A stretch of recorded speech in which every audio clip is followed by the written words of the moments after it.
This is Angela Staines, Tonica's sister in Star Wars, and you're listening to the Cantina Chatter podcast.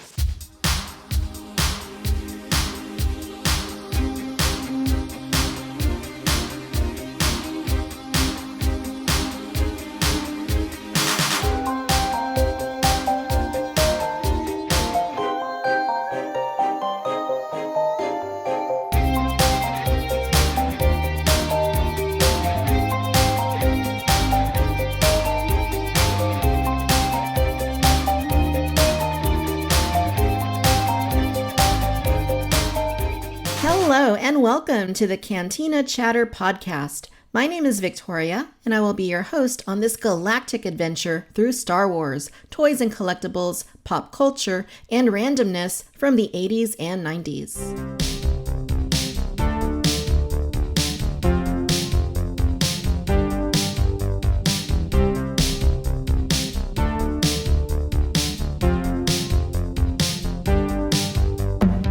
It's June 1st.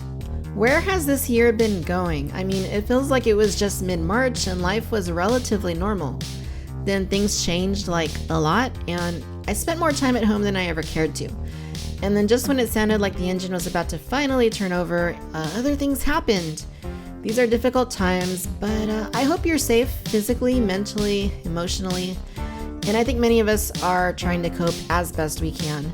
So thank goodness we have things like Star Wars toys to talk about. And I'm pretty stoked because I get to chat with the fine fellas from bantheskull.com, one of the finest collecting websites for Star Wars 3 3/4 inch products. As you may know, there is currently a big push, a coordinated effort, with more and more people coming on board each day to request more Star Wars, the Vintage Collection product from Hasbro. It's truly great to see so much of the collecting community unified in this goal, and I know things are really dry right now in terms of this specific segment, so we're going to talk about these efforts as well as the current state of the vintage collection and what we're all hoping to see come from this. On YouTube, I just published a brand new episode of Toy Hunting Adventures. It had been a while since the last one, so it was very much overdue. But I finally started going back out into the world, and after my friend and I had done an Instagram live doing toy hunting the previous week, we decided to do an episode for YouTube at Target, and the results were actually quite decent. I won't spoil it for you, but I'll place the link in the show notes if you'd like to see the silliness and shenanigans for yourself. It was truly a fun time. I've also got quite a bit in the pipeline in terms of product reviews. Remember Baby Yoda? I mean, how could you forget?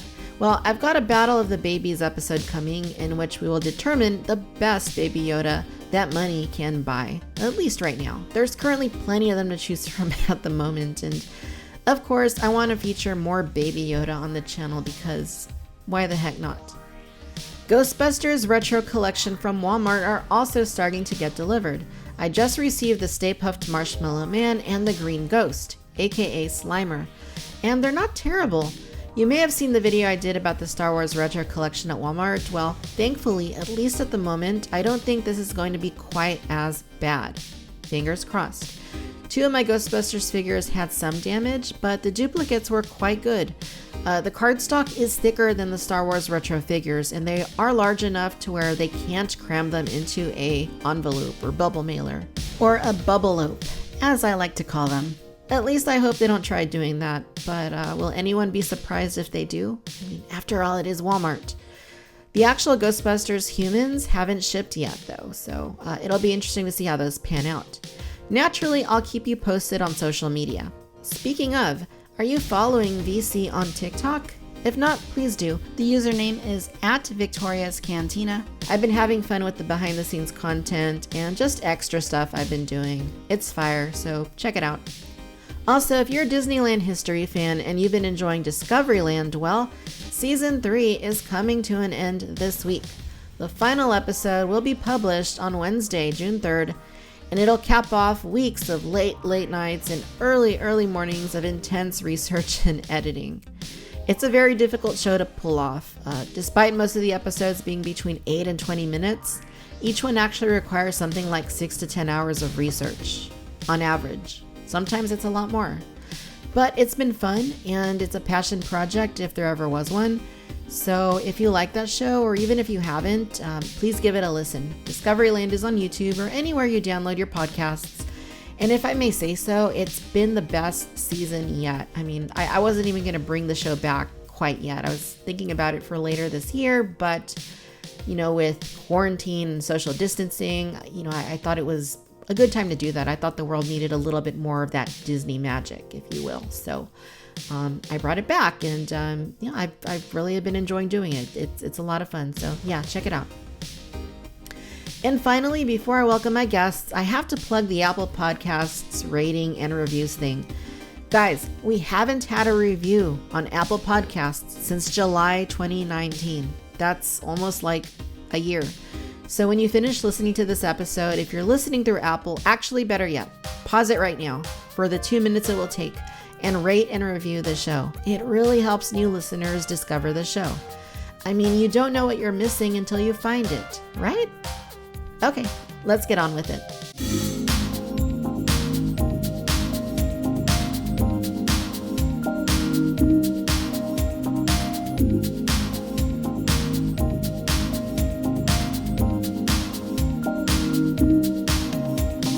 I have two gentlemen that have long established themselves as Star Wars toy lovers, fanatics, and enthusiasts. And they're just swell guys all the way around. From banthaskull.com, Chris and Brett. How you doing?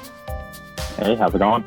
Good. It's always a good time when you get to sit down and talk about Star Wars. I would say it's not really something I can talk about in my day-to-day life, but now that you guys are here, we can talk about it. Yeah, we got 5-6 hours put aside.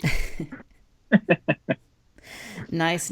So I know you guys aren't huge on Black Series, but yesterday there were some announcements made by Hasbro regarding some upcoming product. A lot of it had already leaked out. But this was kind of our first true glimpse of these new products. Does any of this excite you guys? Are you planning on purchasing anything? I'm not personally planning on purchasing anything, but I have to say the photo reel on Sabine looks fantastic. If there's one that would tempt me, every once in a while, I'll grab a 6-inch figure. If there's one that will tempt me when I see it, it's Sabine right now.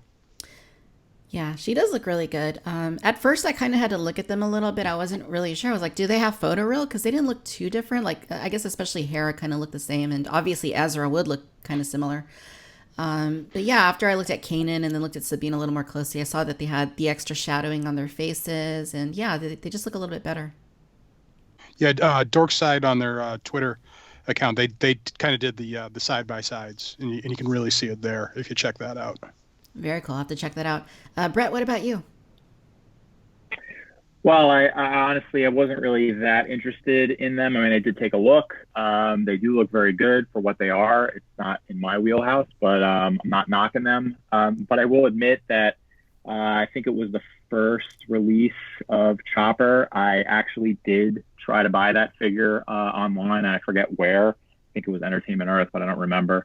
And it was on back order for a while, and then it got canceled. So it was almost like someone was telling me, you really don't want to have this figure in your collection. So I never really looked back, and I see that it's getting re-released. The packaging looks all cool, but no, I didn't really have much of a desire for any of them. Right on. Yeah, no, those were kind of hard to find. I don't know that I might have seen Ezra once at retail. I don't remember seeing Chopper. I think Hasbro Pulse had them on their eBay store pretty recently, because I know a friend of mine grabbed one. Yeah, it's nice to see them all, in one, gathering, that they're all coming out in one, grouping, because, as you guys know, they stagger those Rebels figures out and, over the course of several years. And, maybe you were collecting, then you dropped out of it, or you started late. So it's kind of nice that they're doing something like that. So maybe that's something they'll do further in the future when they start rounding out other groups of characters, maybe from Rogue One. I'd love to see them go back and do like photo roll on those figures, because they look pretty bad. So I don't know. We'll see. I do think that subject of getting all the context at once. We talk about this a lot on Bantha Skull. It helps. Nobody wants Ezra by himself. You want Ezra and Kane and be able to get them all at once, even though they were out before. But one shot, it definitely helps, and I think it entices collectors when they know they can complete the collection within the collection. Yeah, absolutely. Go ahead, Brett. So no, I was just gonna say I agree with that. I think that in the in days past with the 375 line, not everything would come out at once, but you kind of assume that eventually, within some reasonable period of time, the characters would eventually make their way out to market. So, with like the Ghost crew, back in the day, you would say, all right, maybe only Ezra is available first, or Hera is available, but within a year or 2 or 3, eventually all of them will be available, so I'll be able to complete it. And that just, was an incentive to buy it at that point. Whereas now, you'll get like 1 or 2 characters from some media, and you're like, I just don't even know if there's going to be a companion figure or toy to ever go along with this. So it's just a little bit less of an incentive to buy it. Yeah, that's totally true. And it does remind me a bit of what they did with 3 3/4, about 10 years ago, where you'd have those themed waves where, you could get like a little collection of, figures based on, the Tatooine, or figures that were together in, a scene on the Death Star, just kind of having a group of figures that you'd collect right off the bat, get the whole wave. And that was a good starting point for, recreating your favorite movie or whatever you wanted to do. I think kind of mixing them works a little bit better with Black Series, because you can't really do the world building the same way you can with 3 3/4 inch. But at the same time, I think that principle kind of still holds. You're able to kind of collect, a little group of, the Rebels, or, whatever they want to, reissue with alongside new figures, like they're doing with this Rebels wave. I think could be kind of beneficial if they wanted to keep doing that to some extent going forward. I can't tell you the number of times somebody on our site has commented. It's the same comment from different people. It's just put a bunch of these figures in a box, slap a price on it, and sell it to me. Within the same, theme. Put a bunch of Cantina aliens in a box, sell it to me. Put a bunch of Jabba's goons in a box, sell it to me. We get that all the time, and I'm not just picking those 2 because they're happen to be my 2 favorite focuses. Okay, I am picking them because they are my 2 favorite focuses. Yeah, I mean, it makes a lot of sense. I mean, it's like what they were doing with battle packs, evolutions, all that stuff that they used to do. The whole purpose was to give you, more than one figure at one time, upsell you on different things. An accessory you might not necessarily buy by itself, just kind of have everything together, and, you're paying more than you would for one figure because you're buying a set of figures. So I'd love to see more of that. I know it's been a really long time since that's been their focus, but, things like the Geonosian Arena sets, the Order 66 sets. I used to love all that stuff. Sometimes you get some of the same figures, but you'd also get new stuff, and it did help with the world building and kind of increasing, the ranks in your collection. So I don't know if they're ever going to do that again, but it's a nice thing to think about. And one thing that was really cool about those sets is, when you look back historically, we don't get excited about the next Luke, even though it's fantastic, or things like that, or the next core character. To me, especially on the 3 3/4 inch side, you get really excited about those characters that you just can't believe they made. And so many of those characters come from those exact things that you're talking about. The Rhodian Jedi from the Geonosis sets. The Porkins now is the definitive Porkins is from the Battle over Endor. Yavin Pilot set. So it's just those figures that were, to me, really excite the 3 3/4 inch community came from those platforms, and now they're gone, unfortunately. Yeah, totally. So yeah, as far as the other stuff that was announced, there was like the new Stormtrooper. This one's based on the Mandalorian / Rogue One. Did that pique you guys' interest at all, or the new Mando figure? Any of the other things that they announced? I think for me the interest level that I got out of seeing them is kind of wondering, when are we going to be able to see those in the 375 line? I think they look great. And at this point, I mean, I could be mistaken. I'm not doing like a count, but there's probably more Mando figures available in 6-inch than there are in the 375. And I think that kind of needs to be corrected. I think to the point we've been talking about, it's great. The 6-inch line is great for a few core characters and having maybe like a small vignette display type of thing. But, where TBC comes in is like where they gave us the Imperial transport. You load it up with Stormtroopers, but we're still just missing some of those main characters. So the Beskar armor Mando and the Stormtrooper are definitely things that I think are cool looking. But again, I'm always wondering when I see things like that is I wonder why the decision was made to put that out in 6-inch but not 375, or maybe at minimum they're both at the same time side by side. Obviously we don't know the decision making, how that goes, but it's interesting to me. Yeah, no, certainly. And I guess that's the whole thing of what you guys are trying to do, right? Is, the whole thing is more the vintage collection product. So I know you guys aren't here to talk 6-inch, so we'll go ahead and drop that now. We'll go ahead and move into 3 3/4. So before we move, I just want to say, and one thing we want to make sure is absolutely clear is we're not saying more vintage collection at the expense of the Black Series at all. We're not saying that at all. We're just hoping, just more vintage collection on its own merit. Kind of to Brett's point, why couldn't the Beskar Mandalorian have been released in the vintage collection at the same exact time?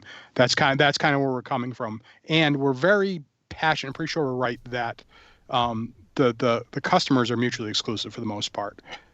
There are some people, yourself, Victoria, who collect both passionately, and that's awesome. But most people are one line or the other, and then dabble. Like Brett and I we'll get the occasional 6-inch figure and vice versa.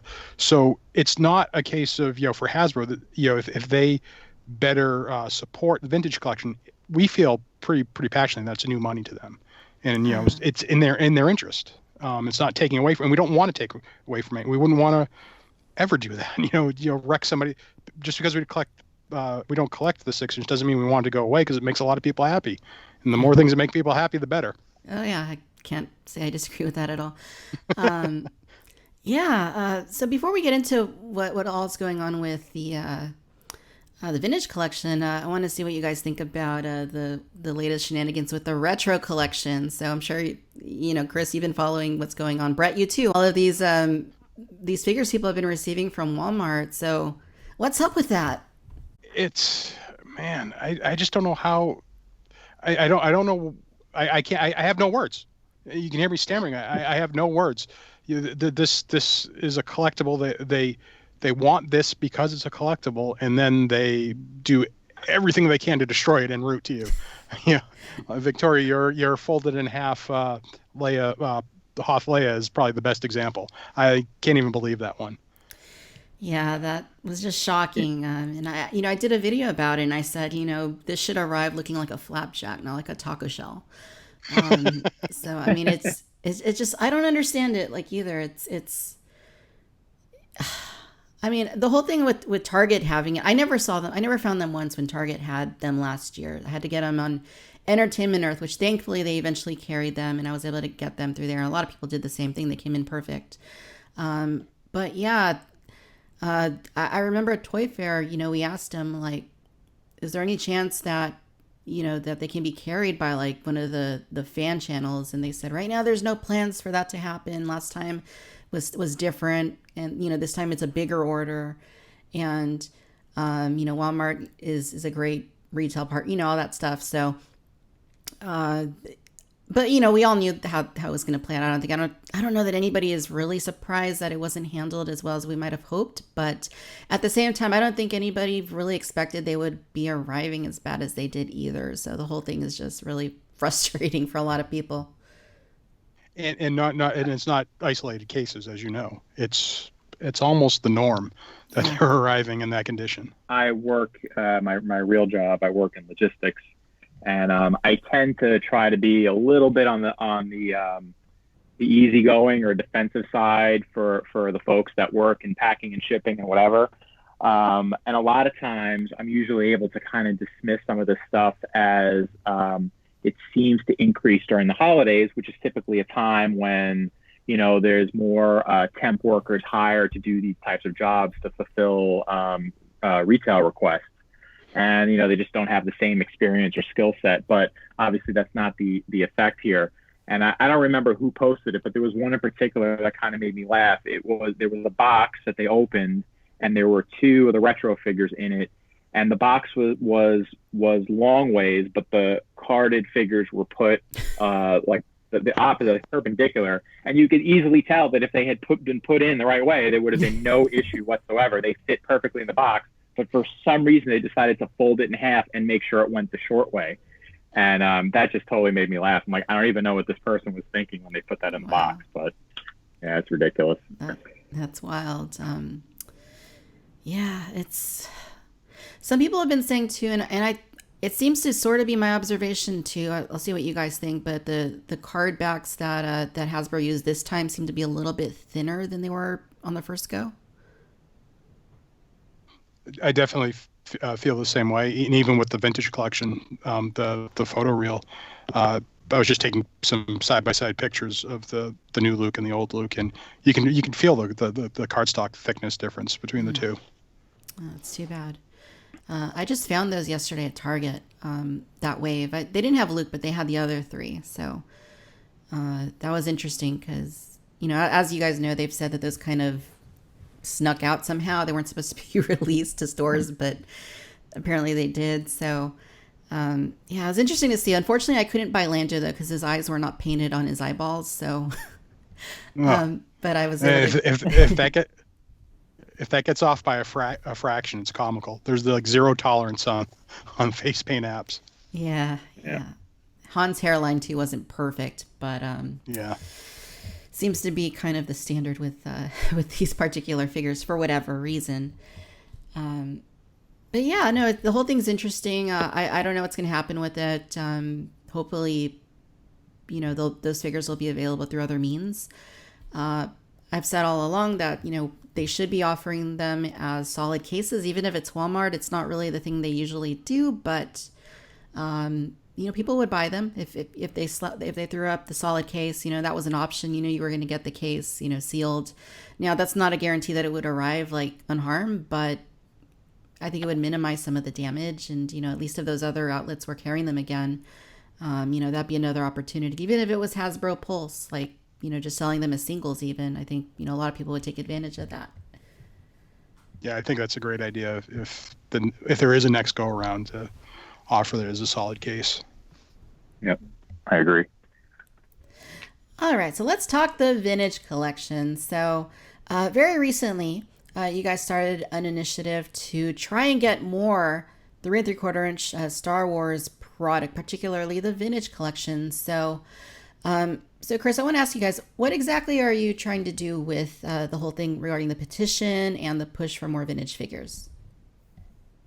So really the thing we're trying to do is just raise awareness that there's enough people out there that are interested in buying this product. Nothing more than that. We, in fact, just wrote an article today. This is just, basically the opening statement saying there's X number of people out there that are very interested in buying more of this product if you make the right product. Now, whether or not that's actionable by Hasbro, we don't know. But when you look at it's the classic case, if we do nothing, we know nothing will happen. So let's try what's within our control, and this is one thing to try to raise awareness and get people to put their name on this and say, yes, I do want this product. So that's really there, and I have to state that it's one of those things where multiple people were inspired to do this at once. And Tim from Bosk's Bounty, you might have seen a little bit of miscommunication. We both kind of started firing up the engine at the same time. So that's why we have the back TVC, which was Tim's, and the fight TVC, which is the one we had going. The simultaneous campaigns, but they're really one and the same. The only reason we didn't scrap fight for TVC is we just, via the graphics, already had equity in it and didn't want to see that go to waste. So but it's really is just about, it's the only thing we really can do because we're kind of stuck in caught in a vice right now. Retailers, I assume they think the SKU isn't desirable, and from strictly being a fairness, objective point of view, can you blame them? We all know what happened in 2012. Then the SKU goes to rest, and then it comes back for 2018, and we know what happened there. So if you're a retailer and being fair, wouldn't you think it's not a desirable product?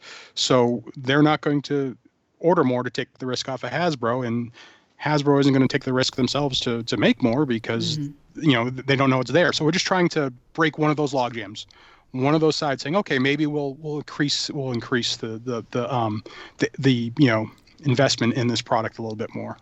Brett, I don't know if you want to. No, I mean, you pretty much covered it. I think that's it. It was just to give hopefully some kind of data point to just say, hey, there is X number of people who are interested, and we know that our reach is limited. And even though, and it's not just us, like Chris said, it was a community-wide thing. We definitely participated in trying to rally some of the outlets together, but everybody participated, and it's not our thing. It's not any one person's thing. It's really just the community banding together to be able to show there are a number of people who would like to see more product, who will buy more product. And if that more product doesn't come, sadly, probably a lot of people are going to depart the hobby, and it's going to kind of fall apart. Mm-hmm. So it was an attempt to show a number, whatever that number is, we don't know. It's still going on. And what number is enough, we also don't know. But, we have to hope that it's showing Hasbro and showing the retailers that there is this subset of folks, of consumers out there that would like to see this certain product and will definitely buy it if it becomes available. So, I think that's really the point of it. And Brett, if I can continue, he jogged my memory on something that I wanted to say. A lot of people say, why bother? They already know this. And I hate to do it, but I'm going to quote, Training Day. It's not what you know, it's what you can prove. Yes, they know we want more product, but it's very hard to translate those anecdotes from San Diego Comic-Con or from Toy Fair or from New York Comic, translate those anecdotes into something actionable.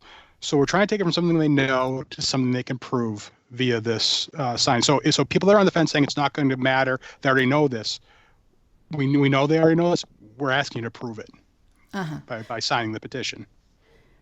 Yeah, all excellent points. And the petition is the goal is to get 10,000 signatures. Is that correct? Well, in consulting with you said 5,000 would be the. And thank you for helping us with this. You said 5,000 would be a more realistic target. So I think that's what we kind of had the soft target, the realistic target, and the aspirational target. So we were hoping to get 5,000. We've got that. Now we're just let's get 7,500, and then if we really can get to 10,000. And to me, that's the shock the world number there. If we get to 10,000, so that's our aspirational goal. But every signature beyond 5,000, we consider a win.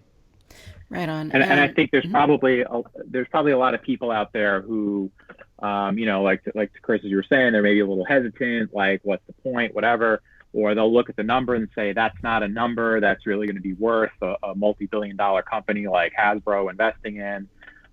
We also have to realize that what we're really capturing, even with the help of all of the sites and the social media, everybody getting together, it's still a pretty tight circle of hardcore collectors that are hearing this message. We're not really, by doing what we're doing, we're not really reaching people that are already outside of these circles. So we would have to assume that, the most hardcore collectors are the ones that are reading our websites or listening to our podcasts or checking our Instagram accounts. And they're the ones that are going to be seeing this all over the place. But there has to be some, multitudes of people out there, probably way more than the hardcore crew, which are just your average consumers. Maybe their parents, maybe their kids, and they'll buy stuff if they see it, but they're not even checking these websites. Like it's not that kind of hobby for them. And, so this number doesn't represent wherever we end up in the petition, doesn't represent the total number of people that would buy a TVC action figure. I think it's really just scratching the surface. Gotcha.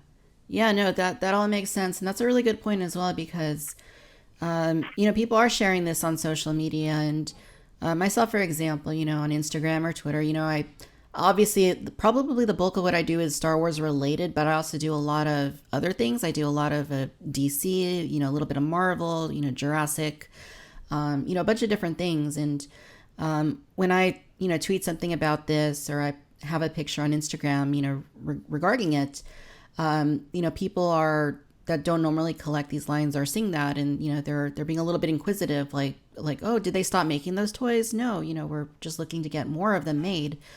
So yeah, I mean, you're definitely reaching a lot more people than, if you were just going to a YouTube channel that's strictly about Star Wars or, website or what have you. So, I'm glad that you brought that up. And there, if there's one more point of confusion I could address about the more, if that's okay, not to keep monopolizing the conversation, but people seem to be confused about the more. Obviously with Bantha Skull being, having a media relationship with Hasbro, we can't talk about the leaks, but we all know what the leaks are. There's not a lot, there's not a lot of product in 2020 for the vintage collection in the basic lineup, but there's also nothing that we would want to see replaced. Even if it's not our personal most desired want, these are all strong selections and they're going to make somebody happy. So, are they my picks? No. No, not necessarily. I should say no. Some of them definitely are. Not all of them are. But I wouldn't want to put my pick over somebody else. Somebody's going to be very thrilled about getting Wolf. I personally, it's not my, my first choice, but there's going to be a lot of people thrilled to get Wolf. I would hate to take that away just to put something else in. So when you're kind of there, it's we need a little bit more to work with to really advocate for some of the other figures in good conscience, I should say. Sure. Chris, did you want to speak to the specifics of those numbers you gave me regarding the number of waves and the number of retools and such?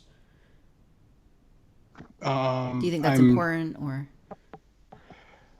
Oh, I'm sorry. I apologize. I was drawing a blank. Yeah. So that was in the original draft of the petition. And a lot of people, this went through a lot of hands. Obviously, we've been working this with the TVC group, specifically John from the TVC group on this, yourself as well. I consulted with other people, and we initially thought we would put like a target to define more, and it was instead of, so this year we have 3 waves, so it was basically doubling that to 6 waves with the same pack out ratio, which would be 3 of the figures, 6 4-figure waves. 3 of the figures would be either new tools or partial retools, and you'd have the pack refresh. So they'd have to be a smart pack refresh, and we're also trying to get a feel of what that is, but that would be a good level. We did strip that out of the petition to put that specifics in there out of kind of a fear of too long didn't read. Potentially, so we tried to really get it down to the essentials, but we think that would be a good basis to go from if we could get to 6 waves with the exact current makeup they have now of 4 figures, 3 new or newish, and 1 pack refresh. And there's a lot of pack refreshes that I think people would be happy to see in the vintage collection. Gotcha. Yeah, that makes a lot of sense. Brett, I have a question for you. How do you think that the initial waves of the vintage collection from 2018, when it first came back to retail, affected the amount of product that's being released this year? And I think most of us probably agree that, the character selection was far from ideal, to put it kindly. I think we would probably look back and say that the best figure that they had put in it was the Snoke figure, because it was new and people wanted him. And there was, I think, a legitimate desire by collectors to have that character as a 375 figure. But that one figure sadly went down the tubes when the Last Jedi had come out in between the reveal and the time it hit retail. And the character of Snoke, pretty much its stock went down the tubes, and the figure probably went with it. And then all the other carry forwards were figures that had already dried up their useful shelf life, and most of them were still available in the original packaging or on deep discount. So, it was not a very good wave. And so, retailers like Walmart and Target might have stocked up on those waves thinking that this is going to work and this is Star Wars and people are going to buy it. And it was just like a really bad time, because that stuff just stayed on the shelves for months and months, if not even years. At least in Target, I know you could probably still find some of those figures 2 years later. And that almost was like a dead on arrival wave, and it caused a real problem for subsequent waves, because it looked like 2018 going into 2019, like this was going to be something, and it was going to kind of maybe pick up some steam.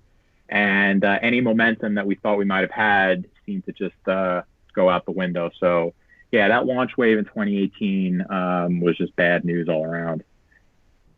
And it really went out the window when Walmart's weird inventory system kicked in, and Walmart had an initial offering of wave 1, went to 2 and 3 rather quickly, and then the wave 1 hit again with Walmart heavily, and that in my area basically shut Walmart down.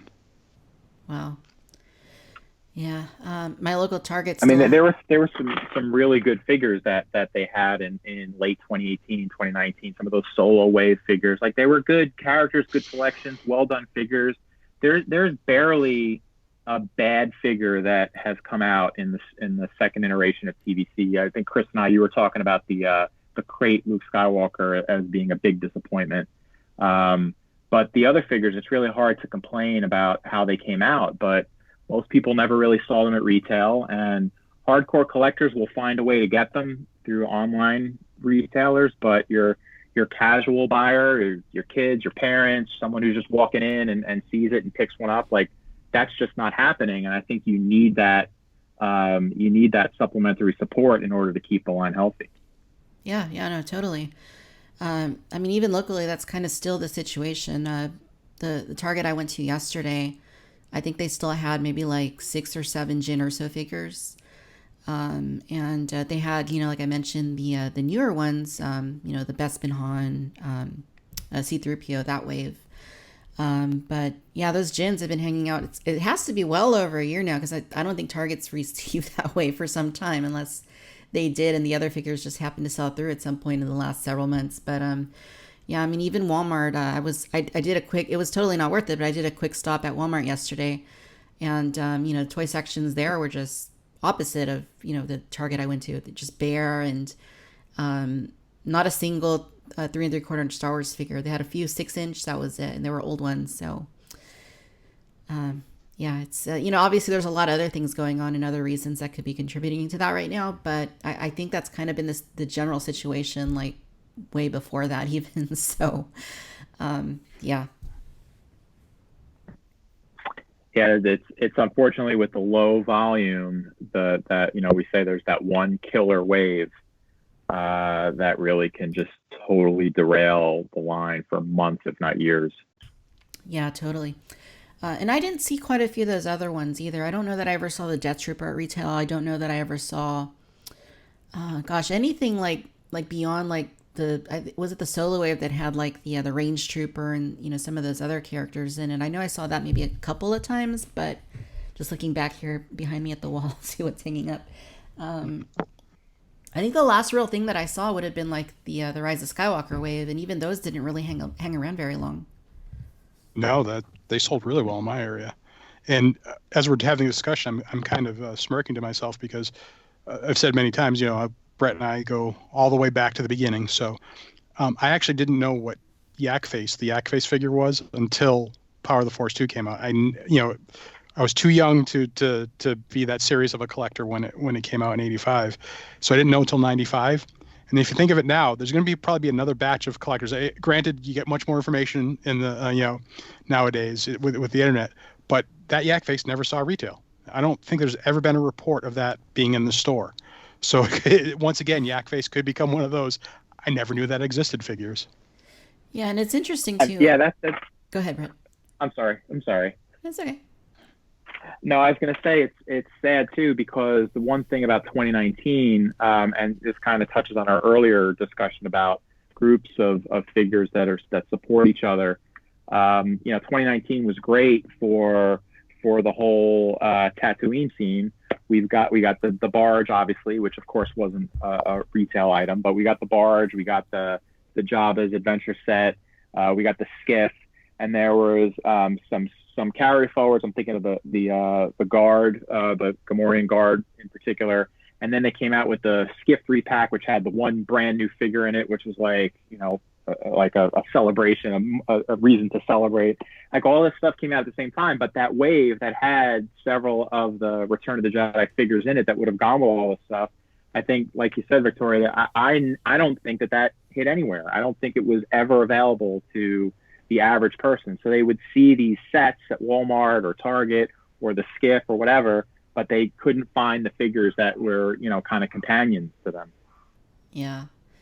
No, totally true. And And that's probably, I don't know, you guys might agree. I think that yak face is probably like a top 10, like 3 3/4 inch figure. What do you think?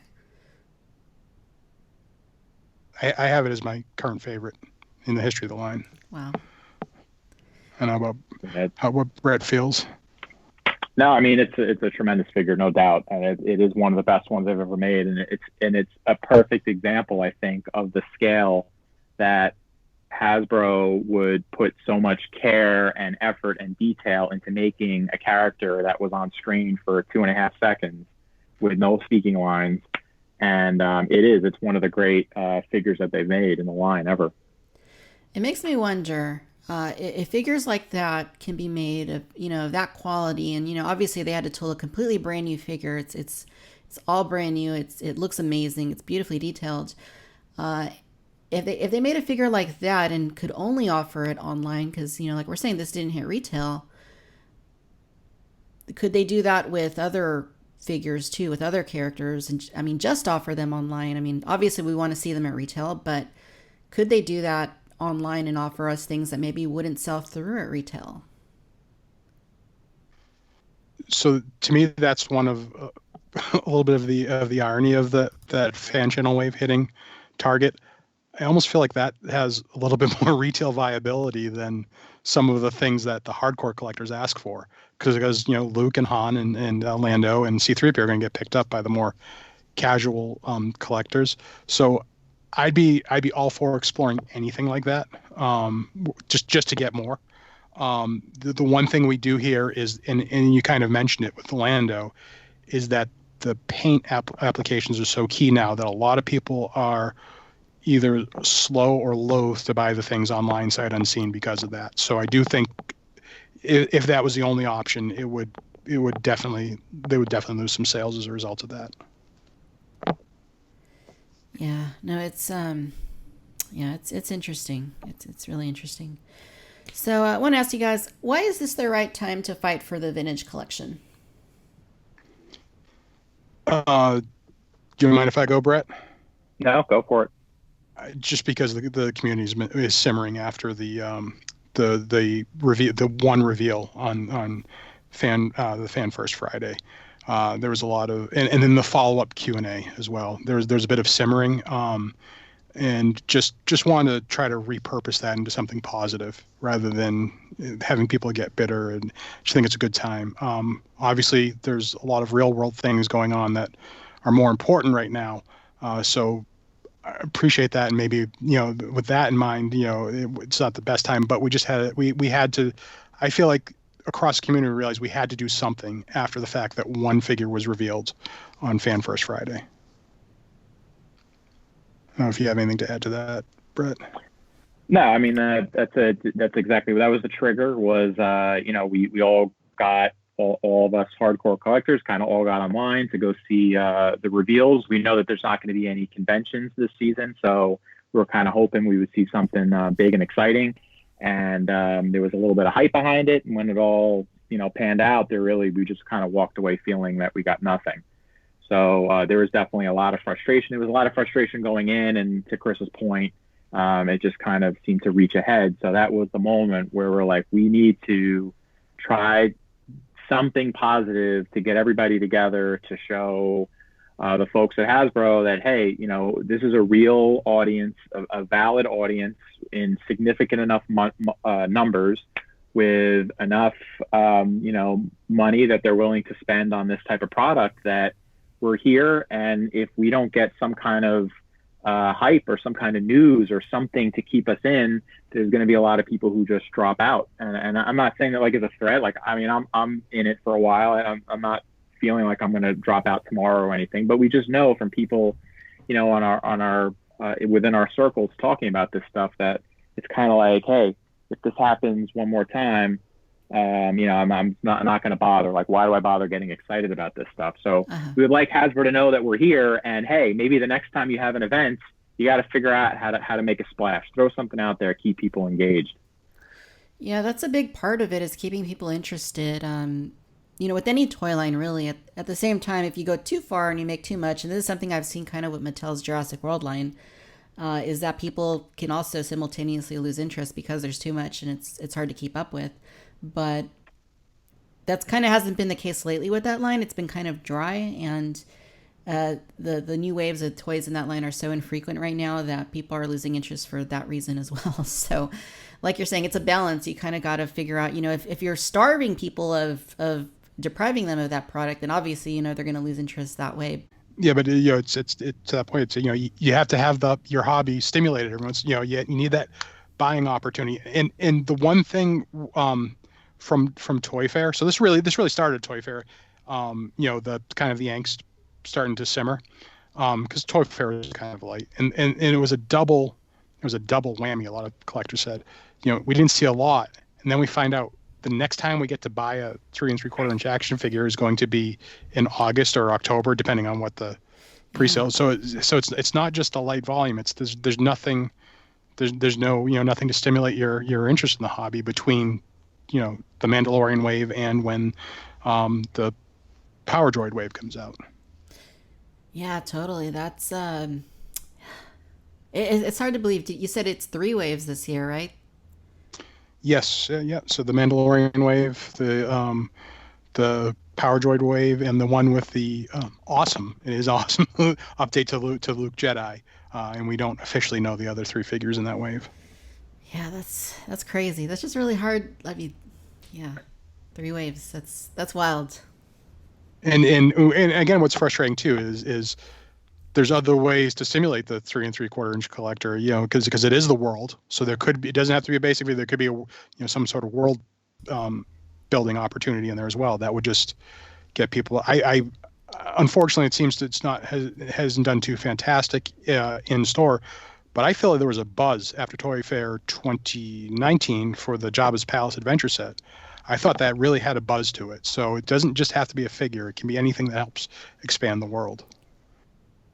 Yeah, there was a lot of buzz after, after the barge came out, the skiff, the Jabba's Palace playset. It's like, oh, look at the possibilities, with the vintage collection. They're really making good on, the promise of continuing it, giving us new things that are, like fresh. Like, obviously we never had a barge or, a Jabba's Palace playset of that caliber. So I think there was a lot of expectation as well that, what's going to come in 2020? Are they going to do a cantina? Are they going to do, a carbon freezing chamber? Are there going to be these other ways that they can incorporate maybe some creatures or just kind of expand the line? So when you say that there's only 3 waves and, we're not talking about anything in terms of new vehicles or anything else, that kind of hurts. Yeah. And we do have the troop transport, to be fair. We did get that earlier in the year, but that was pre-Toy Fair. And, collectors have short memories. So, from the collector perspective, that predates Toy Fair, so it doesn't count. So since Toy Fair, we've only had the news of the 3 waves. Yeah. And I wonder why that is. Because, I mean, I don't know. Do you chalk that up to sales? Do you chalk it up to just changes in maybe like the philosophy of what kind of products they want to put out there? Because, like we're saying, there was a lot of great stuff that came out early last year. And then after that, it's just kind of dried up. What do you chalk that up to? I honestly don't have an answer. I don't. And that's part of the frustration. Is just, kind of what we're hearing, what we're seeing doesn't seem to jive up. And that's another part of the frustration. I think you and I talked, Victoria, before the petition went live, and if it did flop completely, we only got 1,000 signatures. If it flopped completely, at least we'd know, and say, okay, that's why we're not getting the product. So I don't have an answer, and again, that's exactly the frustration. What we can observe and what we're hearing don't line up a lot. With these products, maybe there's another answer. Maybe they can't tell us. It could be a trade secret. That's all understandable. I'm just saying, but it doesn't change the fact that that is a frustrating thing when those things don't line up. Yeah, Chris, you and I were talking just the other day about that 2019 seemed to be like such a great year. What happened in 2020, and you're right, we don't know. I only have like 2 guesses, and they're totally uninformed guesses. Is that maybe in 2019 that the whole thing with the barge was kind of like, maybe Hasbro was figuring this is it. This is the last hurrah. Let's just put out some stuff, and then we just expect interest in the line to kind of die out after that. And they had some plans for 2019, and then they just expected it to kind of disappear. Or, alternatively, and again, this doesn't jive with what we're hearing or seeing, that 2019, the stuff just didn't sell. And even though we're personally excited about it, most people in the community seem to be excited about it. But on a bigger sense, maybe it didn't sell that well, and 2019 was a bust. Again, it doesn't jive with what we're privy to, but we don't know. It makes no sense looking back on 2019 and then seeing what's happening now in 2020. Like it does. It should have built on 2019, not gone backwards. Yeah. And again, just go over it. The Rogue One Stormtrooper goes up for sale anywhere; it sells out in seconds. The Mandalorian wave, nobody can keep it in stock. So I know I'm cherry picking some hot items, but just that this is what the fans see. It's like, how can we buy more? How can we vote for our wallets more when there's nothing to buy, and when it comes up, it sells out before I can buy it. Yeah, totally. And Brett, I think your first point, I'm inclined to kind of agree with your first point being a little bit more in line with maybe what the logic is, behind the lack of product this year. Because, they always say it takes like 18 months from the time they, conceive an item to actually get it in, to the time to get in stores. So if what we're seeing now are, the plans for 2020 were, kind of going behind the scenes, 18 months ago, before, a lot of this stuff started coming out last year, like the skiff, like the troop transport, the Jabba's playset, all that. You would think that they would have had to have had, they would have had to have cemented whatever was going to be released in 2020 at that point. So I kind of think you might be on the right track with that thinking. It's possible, and not to kind of take us too much off the topic, but kind of along those lines, there is a long lead time for a lot of what Hasbro does. Again, they're a humongous, international company. So there seems to be an unrealistic expectation from parts of the community that, hey, we're making noise now. This petition we've had out for like a week and a half, and then they had the Black Series announcements yesterday, and there was nothing for TVC. And I think a lot of people were like, how could they not hear that we're making all this noise? They must know that we're here. I'm sure this type of reveal event, it was planned months in advance. Like they do this stuff so far in advance. They've got a calendar that they kind of stick to.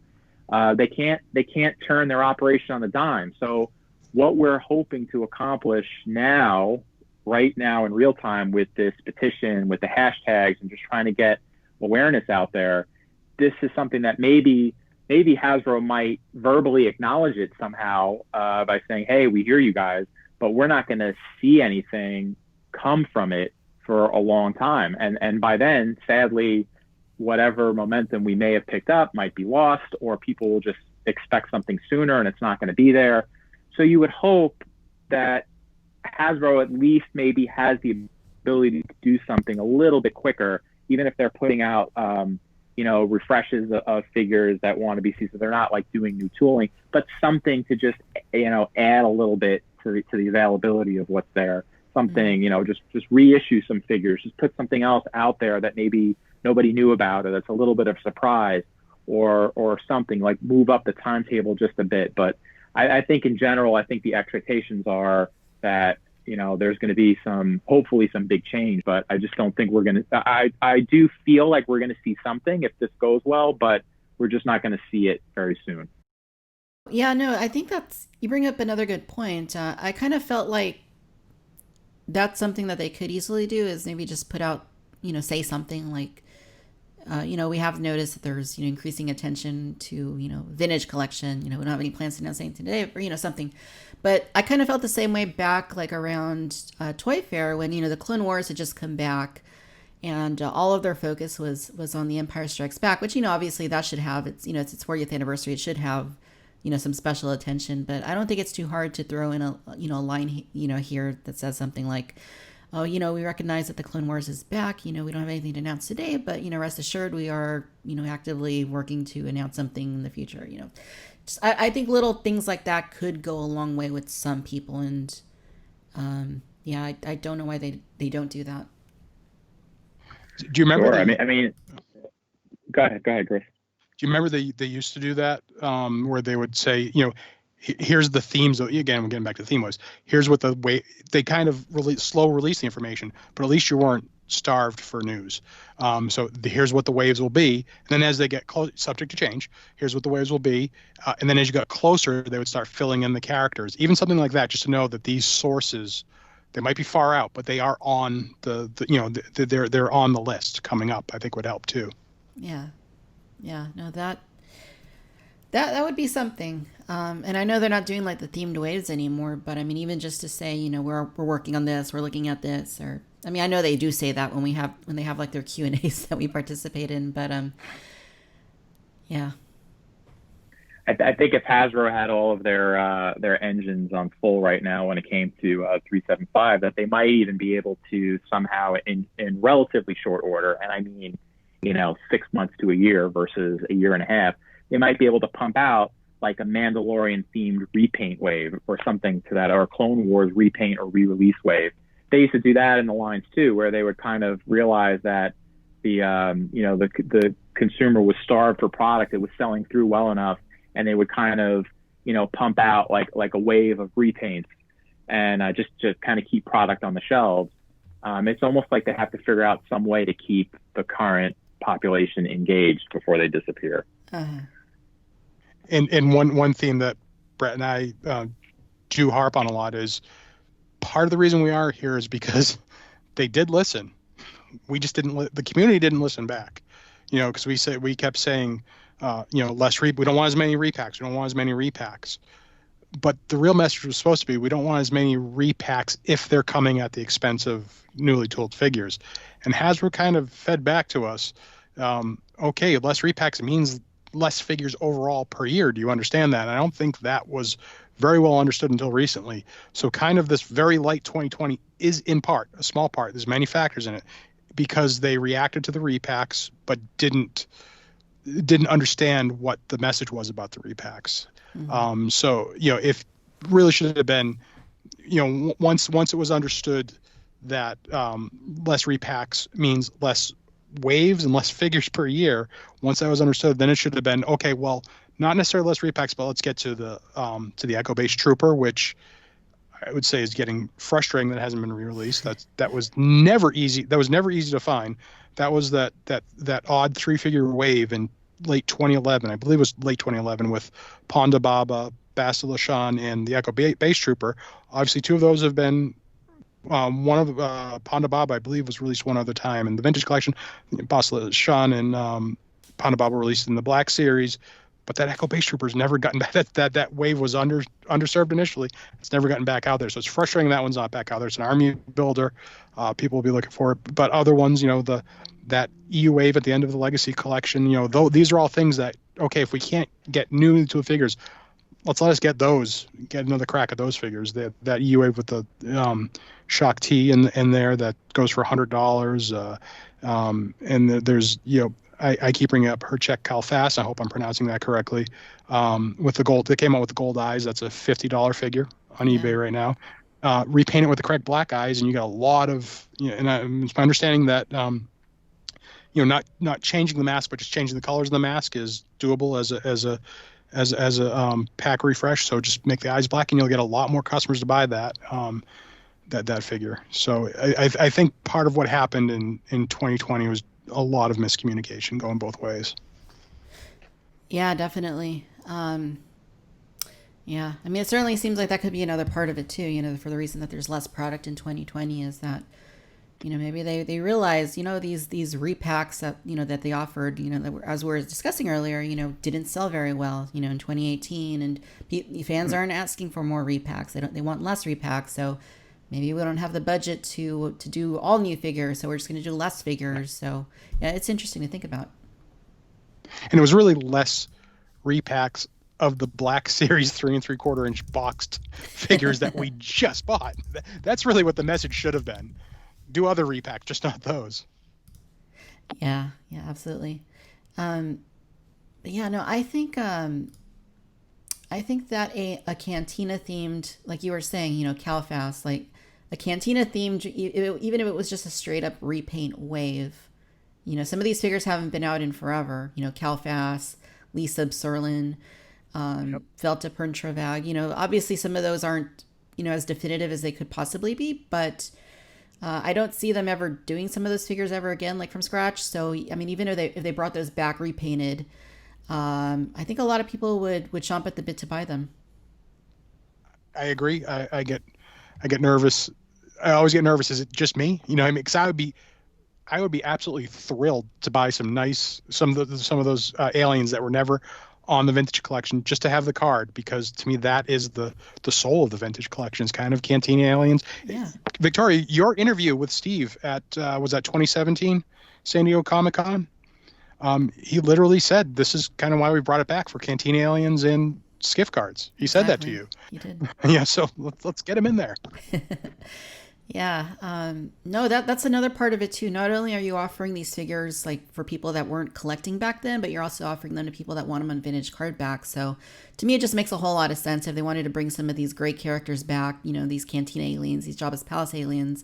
And I know they got to a few of the Jabba's aliens, but we haven't seen a Cantina alien in 5 years now. And we haven't seen any since the vintage collection came back. So I don't know. To me, that's just like money on the table.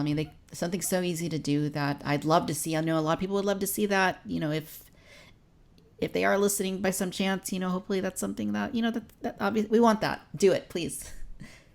And if any of the e-tailers are listening, kick this up as an exclusive case. I think you'll do well with it. Yeah, absolutely. And I agree with both of you what you're saying, and I would love to see all of that stuff. I think there's a danger though that there would be a little bit of a disconnect with Hasbro because of, let's take for example like what we went through with the Revan figure that was supposed to come. It was going to be in TVC, but it was going to be a straight repack of the 2007 30th anniversary collection figure. And initially the reaction was, wow, great, we get this figure. And then 30 seconds later, it's like, no, I don't want a figure that's from 2007. I want you to redo it and give it all the articulation and all that stuff. And I think, what makes me a little bit nervous is how the decision comes to be as to which figures would be worthy, even if they're 10, 12, 15 years old, of just being repacked straight onto a TVC card versus which are absolutely not worthy and would need a complete redo. And there would have to be some trust between, collectors and buyers and Hasbro as to which ones those would be and how well they would sell. And Brett, we're in a data-driven world. So, they're going to want a data point saying, where's the cutoff? What year is the cutoff where things can be repacked in the vintage collection? 2007 seems too early. So, that's a data point they can work with. Unfortunately, this is a really hard nut to crack because it's a feel. Right. Feltip, Victoria, you said it. I'm gonna hopefully I don't butcher it. Feltipper and Travag. Uh-huh. That feels right in the vintage collection. Just no, that's right. It's good enough for basically the essence of the character. That's good enough. But for the essence of Revan, that 2007 figure isn't good enough. Revan needs a better figure than that. So there's no hard data points, just a feel, and that's a difficult thing to get. Again, that Feltipper and Travag figure is what, 2005. I believe it's 2005. So that's a really old, but that would be great, and that's another expensive secondary market figure. Yeah. Right. Mylum Unith or whatever her name was. Yeah, those would be great. Yeah.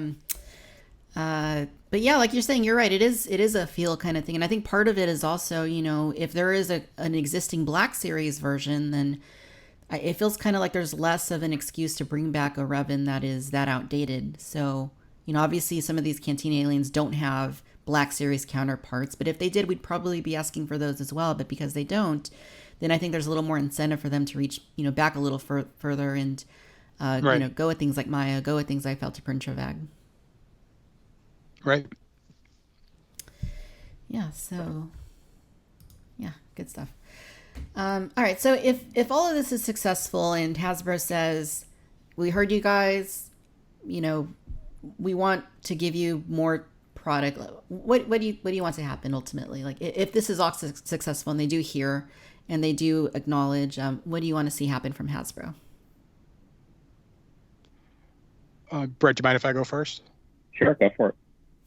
I think initially, and again, part of the frustration is we're not asking for deep cuts right now. We're asking for some pretty safe things, like a good episode 5 Lando, Beskar Mandalorian, episode 6 Emperor Palpatine. These things are pretty safe that, we would love to have had them, and especially the Lando, really would have loved to have had that in 2020. So I think this is an evolving thing, and you get those in, maybe get the sales going, and then try to have the argument. We got to set aside some allocation in the line for the deeper cut characters that just have years of pent up demand. And do you have any in mind, Victoria? I'll just ask you if there's. I kind of have one in mind that hasn't. One that we've kind of been asking for since as long as I can remember, decades. Yeah, so the Tonica sisters, as far as I can tell, they haven't had figures yet. And based on what I understand, Christine Hewitt, who portrayed one of the sisters, she did, provide the paperwork to Lucasfilm before she passed, very sadly, to have, to grant them the rights to use her likeness in merchandise. And as I understand it now, Angela Staines is willing to do the exact same thing. So these things are definitely possible. And if anybody ever wanted to break the internet moment, to me, that's it. There's been these things have been requested for so long. I think it's been requested so long that there might be a false impression that there's not a lot of demand for it. I think they wore out the request because we're never going to get it. In fact, when we have kind of for unmade subsets, we have a priority list that we have standing on Bantha Skull for the unproduced character guide. We had the Tonica sisters lower just because it's never going to get done. So might as well put something higher up there. We just went through. Sorry if we're doing a little self-promotion here. We just went through and did what we call our Scene It feature for the Cantina, where it's basically every figure that goes in the scene and where they go, and a list of them, basically a checklist of it. We did it for the Cantina, and it's overwhelming how many shots. It's not just that one establishing shot of the Tonica sisters with the unnamed moisture farmer. They're in the background of a lot of shots, and if you really want a good Cantina diorama, it's becoming one of the most important figures from that subset. It's 2 figures from that subset, and I know I get very obsessive compulsive about things, but we the right side of the Cantina bar, as you're looking at it, we have a lot of figures from that side. We have almost nothing from the left side. I just want to put something over there. I don't use my imagination. If they weren't there in the movie, I don't put them in my display. So I need Hasbro to help me out there with my compulsions. Yeah. Yeah, no, they... Yeah, go ahead. So now we have them as the top priority. Right 10 on. out of 10 out of 10 priority. Nice. Yeah, no, the Tonica sisters were featured pretty prominently in the Cantina scene. You do see them in the background. You also see them, up close. So, yeah, I mean, the other thing that's interesting about it too is, you guys know, in the past, if you asked them about it, they wouldn't really say anything. It was almost kind of like morbid, it was scary. It was like, they'd be like, can't say anything. Like, they'd be like, we have absolutely no comment. They were very specific and saying, in the way that they would answer that. But now, when we asked them, even just a few weeks ago when they had that, Q&A, I brought it up. We brought it up at Toy Fair. We brought it up last year at Comic-Con, and they've changed their tune a little bit. So at the very least, that is promising. They're not flat out saying no. They are saying, Sam last year at Comic-Con, we gave him the information, and we said, hey, she's willing to sign. I have her contact info, and so we followed up at Toy Fair, and he said that. In his answer, he said that they're aware. He said Lucasfilm is aware, but that there was nothing else that they could speak to at that point in time. So, at least the answer isn't a flat out no anymore. It's now, it sounds like the wheels are kind of turning behind the scenes, but at the same time, in my conversations recently with Angela, she hasn't had anybody reach out to her. So hopefully the wheels are turning, but obviously we need to see things happen a little bit faster. And I think, hey, you wonder then, is the holdup at this point, is it anything legal wise or permission wise or anything like that, or is if those hurdles can be cleared, then the question is, what is the state of the hobby right now, where Hasbro could risk putting out a deep cut figure such as that, where all of us here would absolutely go crazy if they did that. But they would have to find a very careful and special way of putting that figure out, or both sisters out, in such a way that it would appeal to as many people as they can without it causing a problem at retail. Yeah. I think if we again, I really hope Patrick doesn't punch me because I keep repeating his quote. Passion from fans gets things done. If we can just after the general more petition goes through, if we can get in one voice, maybe something can be done about it. Yeah, no, absolutely. And one of the things Angela has said is part of the reason that she didn't want to sign it initially was that she would have to pay for her own figure. And even now she says, well, it'd be nice if I was able to get my own figure without having to buy it. And I'm sure I would send her a figure if Hasbro was able to make them. I would I'm sure anybody would. She'd probably have like a whole mountain of Tonica sister figures like after this happens. So yeah, I mean it definitely seems like it's possible. It's just like you're saying, Brett, though, it's like if they don't do it and they can, that does speak maybe a little bit more to the state of Star Wars collecting. But one of the things I wanted to mention to you guys is, that 3-pack they released last year with the skiff guards. It was like a fan channel exclusive. They had it on Hasbro Pulse. It was the 3-pack with the 3 guards that you could get to, to flesh out your barge or to flesh out your skiff.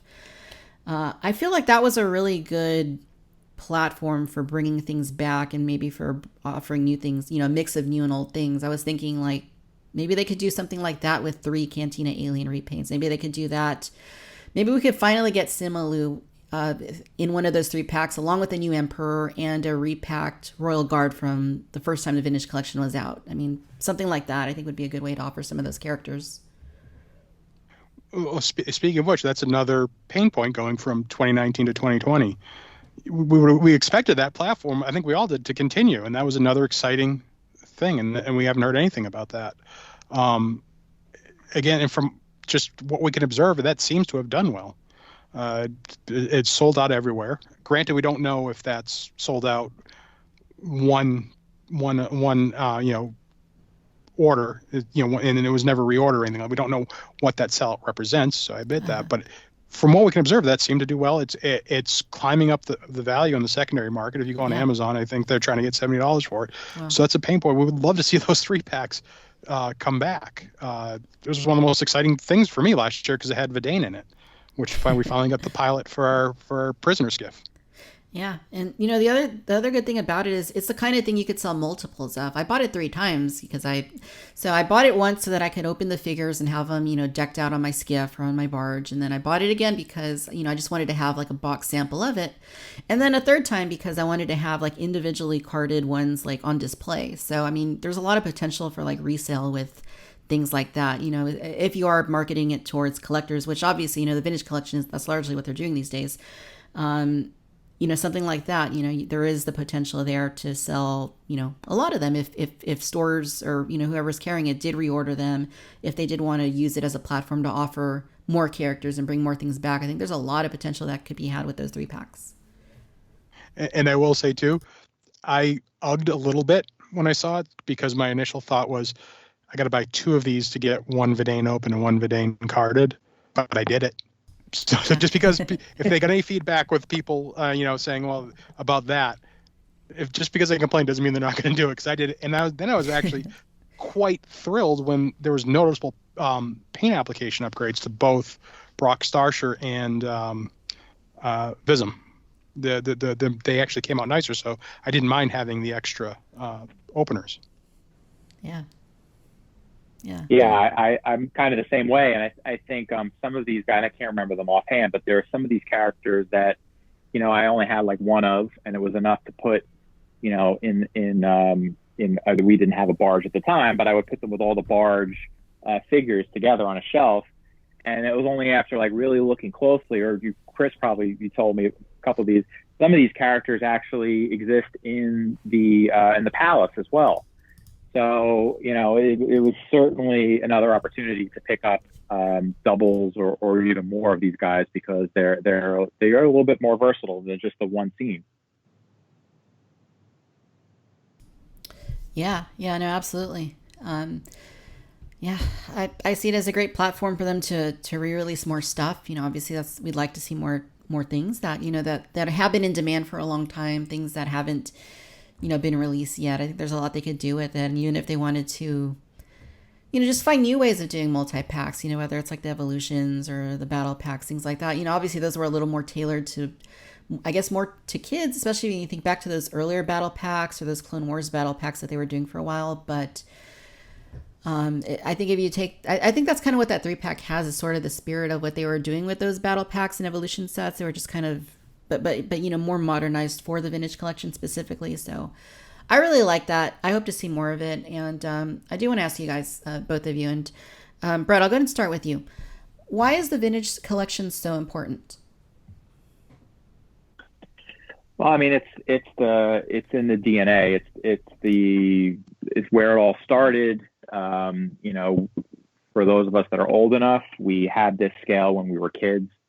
And many of us either kind of drifted away from it as we got a little older, or maybe stuck with it to some degree. And then when it was reintroduced in that same scale in the late 90s, mid 90s, late 90s, it kind of brought a lot of people back into it. And that was it. Like, that was Star Wars. That was what you thought of. It had the nostalgia factor to it. And, as Chris has pointed out to me, and I think even wrote about it recently, that there's a direct tie-in between the merchandising and the collectability of the products and the media itself. And it's almost like one depends on the other. Like, they both depend on each other in order to succeed at their fullest. And, we all, those of us that collect, it's become a big part of our lives. And this scale in particular, because of its world building aspect and the amount of time that it's been around, in the modern form for going on 25 years, and in total since the Kenner days, obviously about 40 years or so. I think that, it's just an important part of it, and everything else spins off from it. Every other piece of Star Wars merchandise is a spin-off of the 3.75-inch action figure. And even if it's not necessarily the scale of choice across toys today, I think it's always going to be the backbone of Star Wars toys, Star Wars collecting. And even if you don't collect the 3.75-inch, but you're into other things Star Wars, you would have to want this thing to succeed, because it helps bear fruit across all other associated lines. I just think it's an important part of Star Wars history, Star Wars lore, and it keeps so many of us engaged. 100%. Chris? Why is it important? The Millennium Falcon, the X-Wing, the AT-AT. To me, that's really the soul of Star Wars. The world. And again, it's literally why the scale was invented, because those brilliant Kenner engineers way back when said we got to bring the kids the whole world, and that's why it's important to me. I started collecting the 6-inch. I have nothing against it. It's just not how I want to collect. I don't want a character focus. I want a world focus, and that's why it's important. I'm not interested if I can't have the Millennium Falcon, AT-AT, X-Wing, and those things. It's what I need to have to enjoy the collection. Totally. No, both of you guys bring up some excellent points. It's all about the heritage. It's all about the world building. And I wasn't around when the original vintage line was out, but as soon as they brought him back in the mid 90s, I was on board right away, and it hooked me. I never lost sight of that. It's something that's always continued from then until now. And that's exactly it. It's the whole premise of being able to flesh out in actual, like realistic 3D form right in front of you, your favorite moments from those films that absolutely captivated your imagination. So it's hugely important, and I think that's the heart of it. It's being able to own all of these different things and recreate moments that you cherish so much from those films. Absolutely. Well said. Definitely, yeah, sure. So yeah, any final thoughts here before we wrap regarding the vintage collection or Star Wars in general? Anything you guys want to throw at us? Any final thoughts? Can we do some shout outs? Sure, of course. Just want to say for the campaign, again, right at the ground level was Tim from Bosk's Bounty on this. We've seen it attributed just to us. It's not. It really is. And again, Victoria, you were there at the beginning of this. You're one of the first people I reached out to on this, as well as the TVC group and those admins. They are fighting like dogs. And in the campaign, we're seeing some disappointing returns from certain areas in Europe, where we know there's a lot of collectors, but they're just not turning out for this. Conversely, Latin America is showing up big for the signatures, and a lot of that has to do with Augustin from the TVC group, who is just fighting like a dog to get the message out into those countries. Paul from the TVC group, Lando Griffin, and Corey, they're all really battling on this. We can't thank Crisby from Jedi Business enough. Seriously, one of the nicest guys, Brett, I don't know what you that I've encountered in this. And then James from Jedi News, JTA, obviously being Yakface being on board. I just think that the amount of teamwork on this is actually inspiring too. Everybody's and it was a real spirit of volunteerism too. It wasn't like, come on, could you do this for us? It wasn't like that. It was like, hey, we're doing this, count me in. So it's just been a great response from everybody, and I really think it's made me proud of this community. It really is a good community. Yeah, I totally agree with that aspect of what we're going through right now. It's really like it's kind of heartwarming to just see like everybody from all the different corners of the collecting community who normally kind of do their own thing. And, over time, there's obviously, been some falling out between different people or different groups within the community. But it just seemed like there was none of that when it came to this. Everybody was like, yep. We need to help get this word out, and it's all for the betterment of the hobby. And, like we keep saying, I mean, I not to speak for Chris, but I appreciate you having us on. I don't think for a second either Chris and I are looking for any specific credit as starting this or being responsible for this. This is a total community-wide effort, and it's the only way that it's going to get the kind of success that we're hoping for. And everybody just kind of jumped in, and because it was clear that there was nobody looking for any specific recognition, I think that's one of the reasons why everybody was like, this is for everybody. This is for all time. Like, let's just all jump in together. And I don't think I've really seen this kind of, working together within this type of community that since, I've been collecting. So it's terrific. And I've also been inspired. We just featured a video clip from the Twitter account, Toys of the Jedi, I believe, is what it is. And it's just inspiring to see people just doing these creative things in advocacy for the vintage collection. That video was really cool. The Imperial Communique, I've been in contact with him. I don't want to spoil it, but if he pulls off what he's planning, it's going to be really cool. And I think really appreciated by Hasbro, just that people love this thing so much that they're going to put their own time and effort into it to make these creative gestures about it. And I think it's awesome.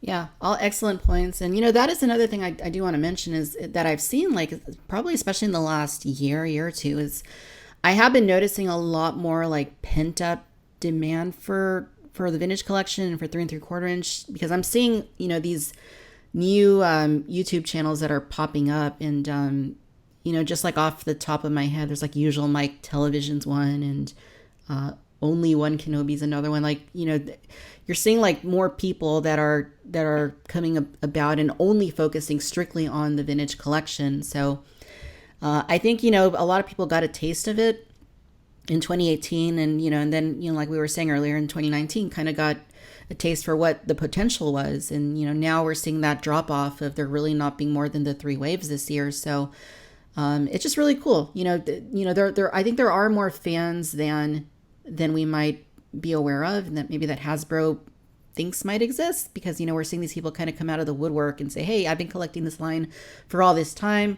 This is what I want to see, so, lots of things like that, lots of social media accounts that are doing the same thing. So, I think that this campaign is also, helping to bring some of that out as well. Those people are on board, and, you're seeing more people come out and sign the petition, obviously. So it's awesome. It's all great stuff. Totally. Yeah, definitely. Yeah. So, no, I love what you guys are doing with the website. Your passion and enthusiasm is very obvious to anybody that goes to banthaskull.com. The reviews for the different figures, and the updated reviews, and, the features that you guys are talking about. It's all very evident, and it's very evident in what we're all working towards with the vintage collection, trying to get more products. So, just wanted to say thank you guys for continuing that, and for fighting for that, and for keeping on doing what you're doing through the website. Love it. I appreciate it. Thank you very much. Yeah, thank you. Same to you as well. Thank you. So the petition is on change.org, and we'll go ahead and throw a link to that in the show notes. And other than banthaskull.com, which, I'm sure anybody that's listening to this has to be aware of banthaskull.com. But if you're not, for some reason, check out banthaskull.com. We have a lot of people that listen that collect other lines. So Chris, what are the hashtags? It's a Save TVC?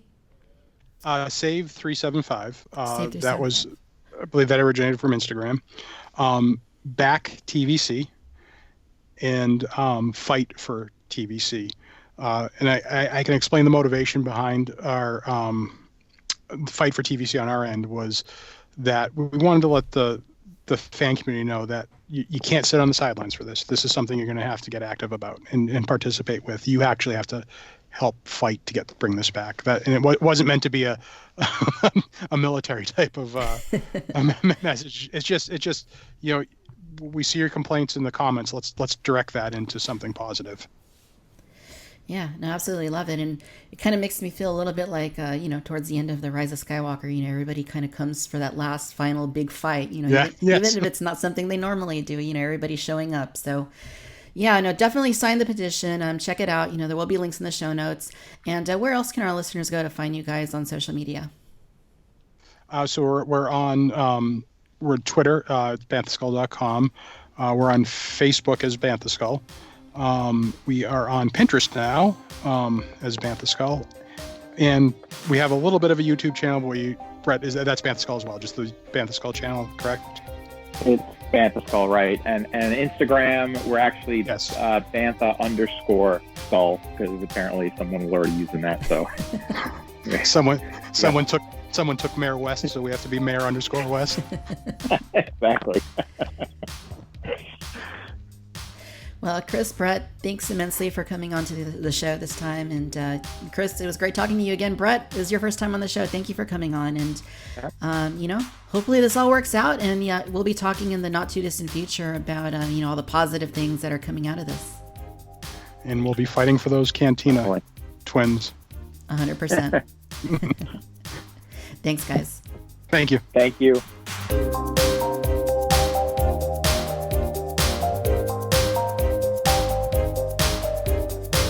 And that's a wrap for this episode. Victoria's Cantina began on YouTube, and you can find plenty of toy content on the Victoria's Cantina YouTube channel. We are also on Instagram, constantly showcasing toy photography at Victoria's Cantina, as well as Facebook at Victoria's Cantina, and on Twitter, ranting and raving about toys and other nonsense at Vic's Cantina. For fun and random toy clips, follow us on TikTok at Victoria's Cantina. Got a question or something you'd like to share with us? Drop us a line in the fax machine. You can email victoriascantina@yahoo.com. If you are so inclined and wish to drop a coin in the tip jar, we are on Patreon, where you can gain greater access to the channel while helping to keep the content rolling. For VC branded merchandise such as t-shirts, ball caps, mugs, and other fun stuff, visit us on Teespring and TeePublic. Links to all of these magical places can be found in the show notes. Do you got a minute or two? If you are listening on Apple Podcasts, please leave us a 5-star rating and drop a brief review explaining why you enjoy the show. As always, I'm Victoria, and no matter where you're listening out in the galaxy, I'd like to thank you for tuning in to the Cantina Chatter podcast.